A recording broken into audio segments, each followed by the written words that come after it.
অল্প কটা ভাত ফেলে দিতে হলো। আর এইখানে আমি তো উঠতে বলেছি, মানি ওঠো, দেরি হয়ে যাচ্ছে মা, হসপিটালে যাবো মা, ওঠো, দেখবে তুমিও যাবে, আমরা টোটো করে যাব, অটো করে যাব, ওঠো, আমি বসিয়েছি তো ডিম সেদ্ধ, ওঠো, লিখে নাও তাড়াতাড়ি ঝপঝপ করে। এই দেখো মানি গুড পেয়েছে, এই দেখো গুড পেয়েছে মানি সব লিখতে শিখে গেছে মোটামুটি, তাই তো মা, শোনা মা তো, ওঠো ওঠো ওঠো। মানি পাপা ডিউটি চলে গেছে, বাবা চলে আসবে আবার, আমার বেরু যাব, ঘুরতে যাব। কোথায় ঘুরতে যাবে? কলকাতা?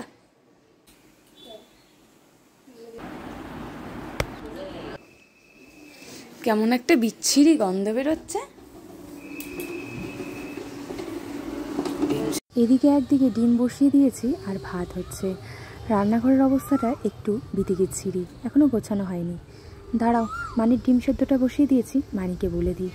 মানি ডিম সেদ্ধ বসার কথা শুনে শুয়ে পড়েছে, দেখো না, খাতার ওপরে পা দিয়ে। ওকে যতবার বলি তুমি খাতায় পা দেবে না, বইয়ে পা দেবে না, তাও দেখো না। এ বাবা, যাবি না তুই আফরিনদের সাথে? যাবি না তুই কি যাবি না আগে বল, যেতে চাস? মানিকে ডিম সেদ্ধটা আমি ছাড়িয়ে দিয়ে দিয়েছি, আর এই দেখো চামচ দিয়ে সে খাবে না, হালকা বিঘ্ন দিয়ে দিয়েছি।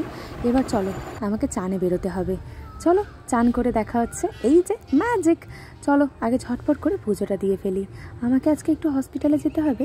আমার হসপিটাল আর বাড়ি এটাই হচ্ছে কাজ। দাঁড়াও, আগে গোপাল সেবা দিয়ে নিই।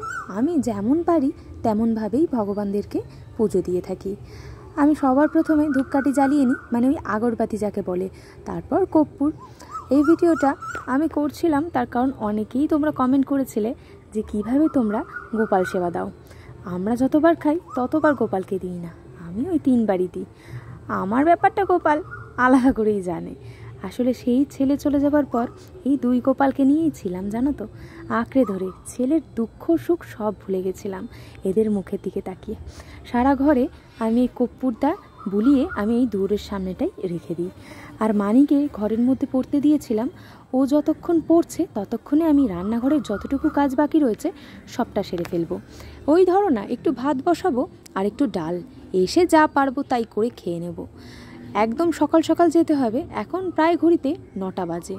আমি চেষ্টা করছিলাম 10টার মধ্যে বেরোনোর।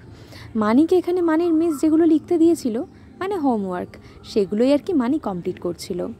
এই ছোট্ট মানিটা আজকে লিখতে শিখে গেছে। এই দিনটাও আমি যে নিজের চোখে দেখতে পাবো, এটা কয়েক মাস আগে আমি কখনো ভাবিনি। কেমোর যন্ত্রণায় যখন বমি করতাম, যখন আমার শরীরটা খুব উইক লাগতো বা শরীর খারাপ করতো, এই যে মানির আবার ডাক পড়েছে, মা কী লিখবো, এটা তো লেখা হয়ে গেছে, আগে আমাকে পেন্সিলটা ছুলে দাও।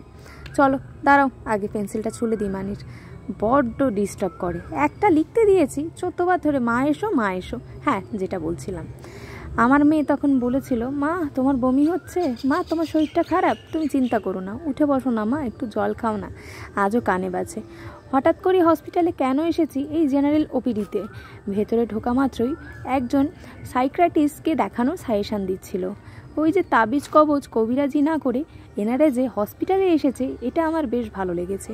ওনার মাথাতে কিছু প্রবলেম ছিল, যাকগে আমার ডক্টরের সাথে অনেকটাই চেনা পরিচিত। আমি একদম প্রায় বলতে পারো 3 বছর আগে ডক্টরের সাথে আমার একটা হিস্ট্রি হয়েছিল, সেটা নয় পরের ভিডিওতেই বলবো। ওই কারণে ডক্টর আমাকে দেখা মাত্রই বললো, তুমি তাড়াতাড়ি এসো, তুমি এখন কেমন আছো। অনেক কথাই রয়েছে, পরে বলছি, চলো আগে বেরোই। বেরোলাম, বেরিয়ে মানি বললো, মা খিদে পেয়ে গেছে। আমি বললাম কি খাবো, আর হসপিটালের মধ্যে একা এসছি, আজকে যেহেতু সূর্য আসেনি, তাই আর কি হসপিটালের থেকে এসে কোনো রকমে খেয়ে দে আমি ঘুমিয়ে পড়েছিলাম। এখন রাতের রান্নার প্রিপারেশান নেব। রান্নাঘরের অবস্থা দেখতেই পারছো, গ্যাসটা আমার মোছাই হয়নি। ঝটপট করে গ্যাসটা মুছে নিই। দাঁড়াও, ততক্ষণ তোমরা ভিডিও দেখো আর সেই কথাটা বলি। ডাক্তারবাবুর সাথে আজ থেকে আমার 3 বছর আগে দেখা হয়েছিল। সেই মানির একবার আমি ফর্মুলা দিয়েছিলাম, তখন মানিকে হসপিটালে ভর্তি হতে হয়েছিল। ফর্মুলা মানি ডাইজেস্ট করতে পারিনি। তখন থেকেই ডাক্তারবাবুর সাথে আমাদের বেশ ভালো একটা সম্পর্ক হয়ে গেছিল। ডাক্তারবাবুই আমাকে সাজেস্ট করেছিলেন নীলরতনে দেখানোর জন্য। তারপরে আর কি কোথা থেকে কি হয়ে গেল জানো তো, আমাদের সুন্দর সোনার সংসারটা একেবারে কাছের মতো তছনছ করে ভেঙে গেল। আজও আমার সেই কথাগুলো কানে বাজে যখন ডক্টর আমাকে বের করে দিয়ে সূর্যকে বলেছিল তোমার বউয়ের ক্যান্সার হয়েছে, ক্যান্সারের কিছু সিমটম পেয়েছি আমরা, বায়োপসি করতে হবে। কি খেতে দেবো? ভাত। ভাত আর কি? কিছু তো নেই। শুধু ভাত। শুধু ভাত? শুধু ভাত খেতে পারবে? তুমি কি জানো তুমি আমার আর বাবার একটা লক্ষ্মী মেয়ে? হ্যাঁ তাই নাকি? হ্যাঁ, আসলে ব্যাপারটা কি হয়েছে বলো তো? ব্যাপারটা হয়েছে ও আমাকে লিখছিল আর বলছিল মা কিছু খেতে দেবে, লিখতে পারছি না, আস্তে আস্তে বলছে আজ খাবার কিছু নেই মা, শুধু ভাত আছে। আর হ্যাঁ, ডাল ফাল কিছু নেই। ঠিক আছে তাহলে শুধু ভাতই দাও। আজকে যেহেতু সন্ধ্যাবেলার কোনো টিফিন কিছুই নেই, অন্যান্য দিন ম্যাগি বা বিস্কিট ফিস্কিট থাকে, আজকে কিছুই নেই, ওই কারণে শুধু ভাত রয়েছে আর অল্প একটু ডাল রয়েছে, দেখি চটকে খাইয়ে দিই, আর রাত্রেবেলা দেখা যাবে খেলে খাবে, আর না হলে না খেয়ে সূর্যর সাথে এসে যদি খায়, মানে সূর্য আসার পর যদি উঠে খায় তখন খাবে। এখন আপাতত এখন 7টা বাজে, খাইয়ে দিই অল্প দুটো ভাত। এদিকে ডিম সেদ্ধ হতে দিয়েছি, হাঁসের ডিম। এ বাবা, পিঁপড়ে ধরে গেছে তো রে মা, ভাতগুলো দেবো কি করে?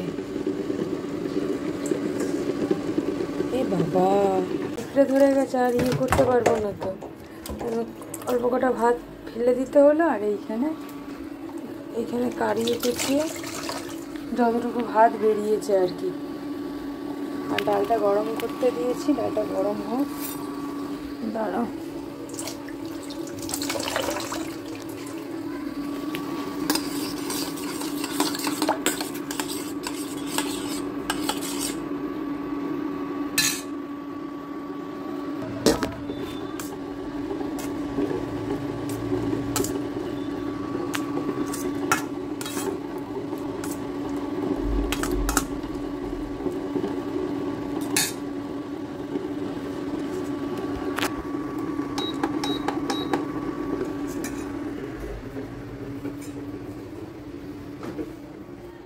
আসো, নেবে আসো।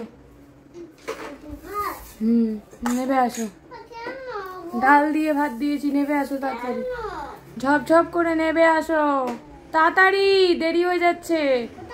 তুমি নাবো, তাড়াতাড়ি নাবো, পরে লাইট ইয়ে করবে, তাড়াতাড়ি তুমি আগে নাবো। বকবো কিন্তু, নাবো।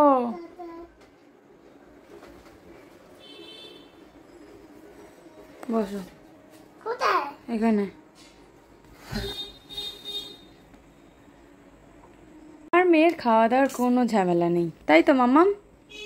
তাই তো? ইকির মিকির চামচিকির, এই সবার চোখে লাগবে, সবাই তখন বকবে, এই চোখে লাগবে। শরীর মোটামুটি ভালো থাকলে না আমার এইসব কাজ ফাজ আমার কিচ্ছু মনে হয় না। এদিকে ডিম সেদ্ধটা হয়ে গেছে, ডাল সিটি পড়ছে, আর এখানে একটু বাসন জমে গেছে, এগুলো মাজবো। আর স্প্রাউট করার জন্য আমি এখানে কতটা ছোলা আর গ্রিন মুগ ভিজিয়ে দিয়েছি, একটু ধুয়ে নিই, কচলে কচলে বেশ অনেকটা ময়লা বেরোচ্ছে, দেখো অনেকটাই ময়লা বেরোচ্ছে। একটু ধুয়ে তারপরে ভেজোতে দেবো। আর একদম অল্প চাল, মানে একদমই বাড়ন্ত চাল ছিল জানো তো, তোমার কী বলবো, জলও অল্প দিয়েছি। এই তোমার এক কৌটোর একটুখানি বেশি দিয়েছে। তারপর চালের ড্রামে চাল বার করতে গিয়ে দেখি একদমই চাল বাড়ন্ত। আলুর ঝুড়িতে একদমই আলু বাড়ন্ত। কি আর করা যাবে, সূর্যকে ফোন করলাম, দেখি কি করে। আজকে রাত্রেবেলাটা ম্যানেজ হয়ে যাবে, কালকের কথা কালকে ভাবা যাবে। ডিমের তরকারিটা করে ফেলবো। এটা এনেছিল তাও 4 দিন হয়ে গেছে, হাঁসের ডিমটা নিয়ে এসেছিল। না, ডিমটা ছাড়িয়ে ফেলি। দাঁড়াও, ডিমগুলো আগে সিঙ্কে রেখে দিই। হাঁসের ডিম আমি সেরকমভাবে খেতে পছন্দ না করলেও অনেক দিদি কমেন্ট করেছিলে হাঁসের ডিম খেলে নাকি উইকনেস চলে যায়। আর এই দিকে বসিয়ে দিয়েছিলাম আমি পেঁয়াজ দিয়ে আর কাঁচা লঙ্কা দিয়ে পাতলা করে মুসুর ডাল পেঁয়াজ দিয়ে খেতে আমার বেশ ভালো লাগে। আর সূর্য যেহেতু বলেছিল একটু ডিমের কারি হলে ভালো হতো, থাক তোমাকে করতে হবে না, তোমার শরীরটা তো খারাপ লাগছে, আমি কালকে করে নেবো। কিন্তু আমি বললাম যে না, মনে মনে, জানো তো, ওকে বলিনি। আমি জানি ও আসবে, ওকে আমি খেতে দেবো, সারপ্রাইজ দেবো যাকে বলে। এই বেশ ভালো আছি সর্বদা ভগবানের কাছে আর ঈশ্বরের কাছে একটাই কামনা, আমার কিচ্ছু লাগবে না, আমাকে শুধু তুমি সুস্থ করে দাও। যদি কিছু দেওয়ার থাকে, যারা আমাকে এত ভালোবাসা দিচ্ছে, এতভাবে পাশে রয়েছে, তাদের সংসার একেবারে ফেলে ফুপে উঠুক, এটাই ভগবানের কাছে কামনা করি। মানির কালকে থেকে স্কুল রয়েছে, এক্সাম চলছে জানো তো, কালকে ওর অঙ্ক পরীক্ষা, তাই আর কি প্রিপারেশান নিচ্ছিলাম, যতটুকু হয় আর কি, মাথায় না চাপ দিয়ে, তাই আর কি পড়াচ্ছিলাম। আমার মানি মোটামুটি যতটা পড়াশোনা করছে, আমার তো দেখে হাসিই পাচ্ছে। ওর এই বয়সে আমি মনে হয় স্কুলে যাইনি। আমার আজও মনে আছে স্কুলে গিয়ে আমি কখনো কাঁদতাম না, কিন্তু মানি শুরুতে বড্ড কেঁদেছিল।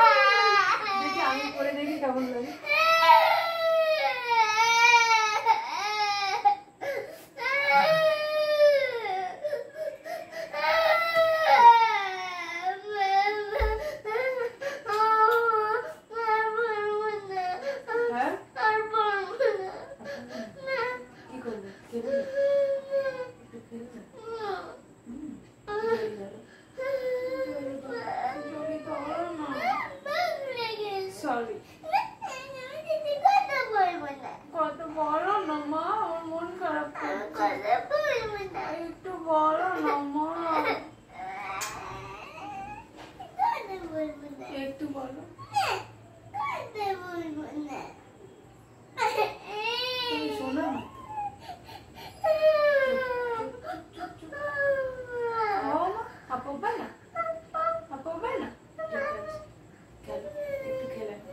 ঠিক আছে, চোখ বন্ধ করো, চোখ মোচো, চোখ মোচো, চোখ মোচো আগে নিজে।